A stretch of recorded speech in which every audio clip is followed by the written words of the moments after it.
Loï Awad se trouvait dans le centre commercial Westgate à Nairobi au Kenya lorsque des extrémistes d'Al-Shabaab ont ouvert le feu le 21 septembre 2013, tuant 67 personnes.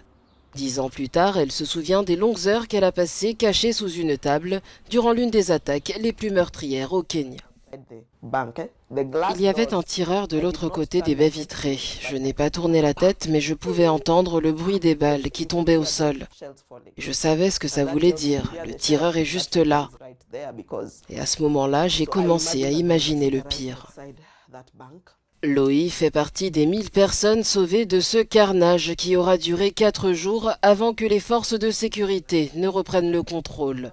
Aujourd'hui âgée de 33 ans, elle raconte comment cette expérience a changé sa vie. Après ça, tout a changé. Ma façon de penser n'était plus la même. Cela a affecté ma perception du monde. Car j'étais très jeune, j'avais 22 ou 23 ans. Et avant ça, tout allait bien dans ma vie, je menais une vie normale. Après le siège, j'ai commencé à réfléchir à des choses comme la guerre, la mort, les génocides et je me suis posé plein de questions.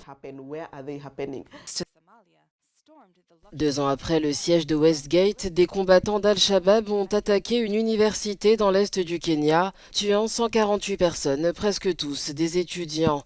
C'était la deuxième attaque la plus meurtrière de l'histoire du pays, juste après l'attentat à la bombe d'Al-Qaïda contre l'ambassade des États-Unis à Nairobi, qui a fait 213 morts en 1998.